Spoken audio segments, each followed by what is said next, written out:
Hello guys and girls, Screezilla here, and me in person for a change. How's it going? Now, first of all, I will apologise about the background noise, the car noise and possibly the wind noise, but I thought I'd do a quick video today as I was driving home. I drive past this very often, and what it is, we can see here, I'll try and get it so the sun's not in the way, is a QF 25 pounder, Royal Ordnance QF 25 pounder gun, which is an Australian made gun. Now, I'm just going to stop for a moment and switch to my other camera. So we should have a bit better definition here. Now, the sun is in an awful spot, as you can see. But this is a 25 pounder. Now, this is a self-propelled artillery piece used by all the Commonwealth armies and the British Army, of course.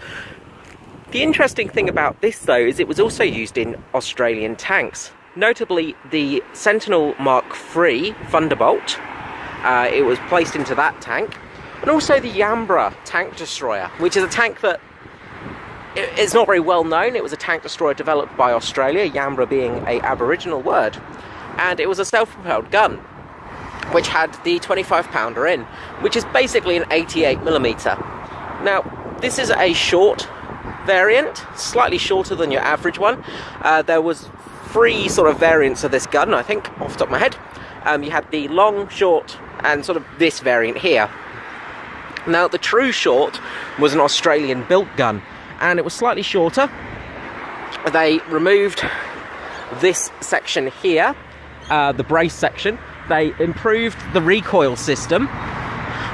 They got a much better recoil system on it, hence why they could put it in the tanks. But the main reason they made it shorter was for Malaya. Because in Malaya there was a lot of hills and roads that were unfinished. Also New Guinea, of course, New Guinea campaign. The New Guinea campaign was the one that really caused problems for this gun. Because as you can see, it's a relatively big gun. It's about the size of your average car, from the towing bar to the gun tip. And it's very awkward to move. The reason this gun is so awkward to move is because if we look here, you can see all the braces and the actual towing hook, but there's no brake line. The only brake on this gun is here, which is a handbrake, and this handbrake pulls this pulley and puts on the disc brake inside the wheel hub there, and that stops the gun. Unfortunately, that doesn't work very well when you're driving it along. So this gun could not be towed without its ammunition carriage. The other thing about this gun, of course, is there's no ammunition stowage on board. So if you're trying to move it with something small like a Jeep or a tow truck, you've got to have the ammunition in the car you're moving it in.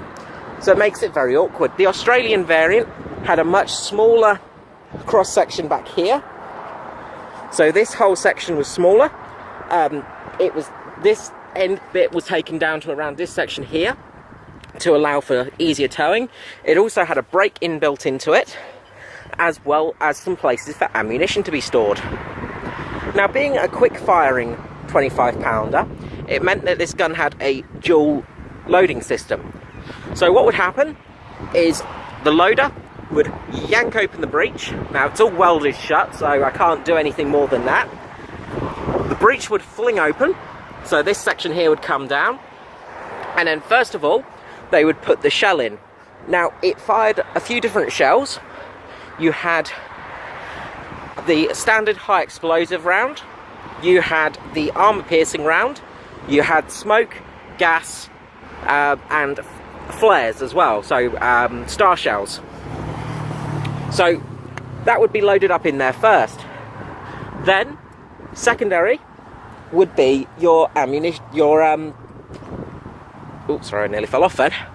Secondary would be the bag, and that would, well, not a bag, actually a cartridge. So if you imagine a bullet cartridge, it's kind of like that. So it's actually a separate cartridge that goes in afterwards. Slides up in there, goes up into the breech up here. The gunner, who sits here, would probably have a better seat than this, would then have his positioning here and his cranks. So this one would move the gun up and down, of course, to get the positioning. This left and right. The gun at this stage of firing, of course, would not be on wheels. This big lump of metal here would be placed down, and the gun would be placed up in the air slightly to allow it to move left and right more. Just got a nice big jet coming over right now. I don't know how well this audio is going to turn out, so I may redo the audio when I get home. If I do, then I'll add this clip in at the end so you can hear how bad it was. Anyway, on to the firing section. So this here is your aiming section. Now, interestingly enough, this has taken a bit of a wallop. As you can see, very thick steel here has, well, it's got some cracks in it. So you can tell it's taken a bit of damage. So our loader would sit here. There would be a telescope sight in here. This would open up, allowing the gunner to use this mechanism to move the sight up and down.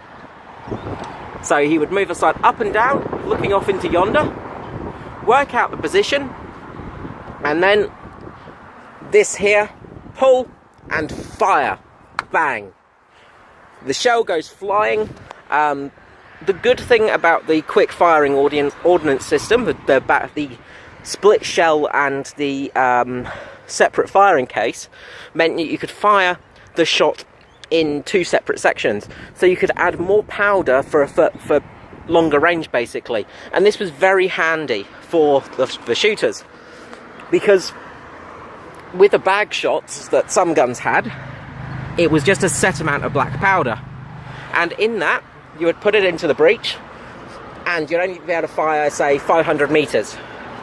Whereas with the quick firing ordnance system, so the cartridge with the shell, you would be able to fire further, because there may be a cartridge with, say, 1,000 grains in it rather than 500 grains of black powder.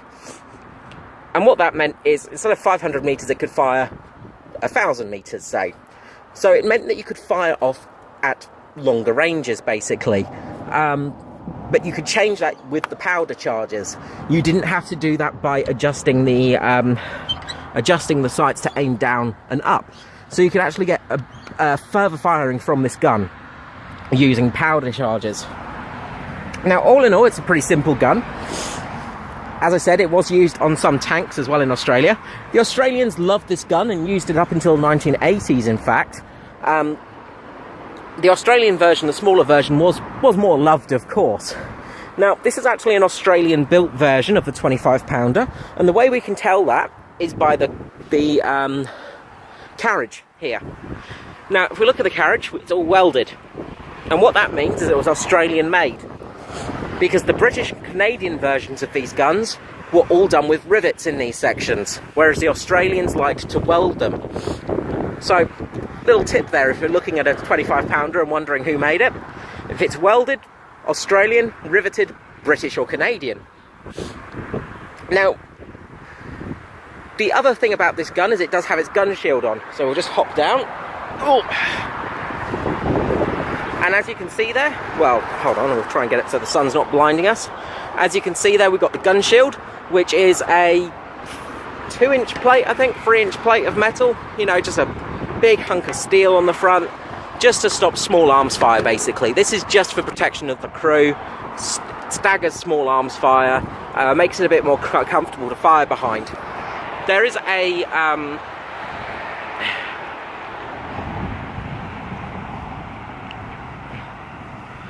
muzzle breech at the end, right up there, and I can't reach it, and that's what, 7 foot up in the air now. So, to get an idea of how tall that gun is, it is on a bit of a platform, but it's about 7 foot up in the air at the end of the tip there. But this muzzle brake is designed to dispel the gases sideways, so to push it away from the crew, basically. Now, it has got a slight forward firing position as well. It's a bit tricky to see at this angle, but it's just designed to push the gases forward slightly, but away from the crew. So what that would mean is when you're firing it, the smoke would go that way. How well are you seeing it? Sort of that way, towards that tree, rather than direct front. So you would get a better follow-up shot, and you'd get less debris in your eyes. But of course, with that, it meant that you did get a little bit more recoil. Now, the smaller version of this, the Australian variant, had a backwards firing gun breech, muzzle brake, which again helped with the recoil when it came back. Now, as you can see, the gun is in 2 sections, and that is again to help with the recoil. That section will move back a bit to allow less movement. It also has a gas discharger. Well, sorry, not what's it called? Brain's gone dead. Wow, my brain has gone dead for a second. A thingy. Gosh, what's the word I'm looking for? Brain, will you work?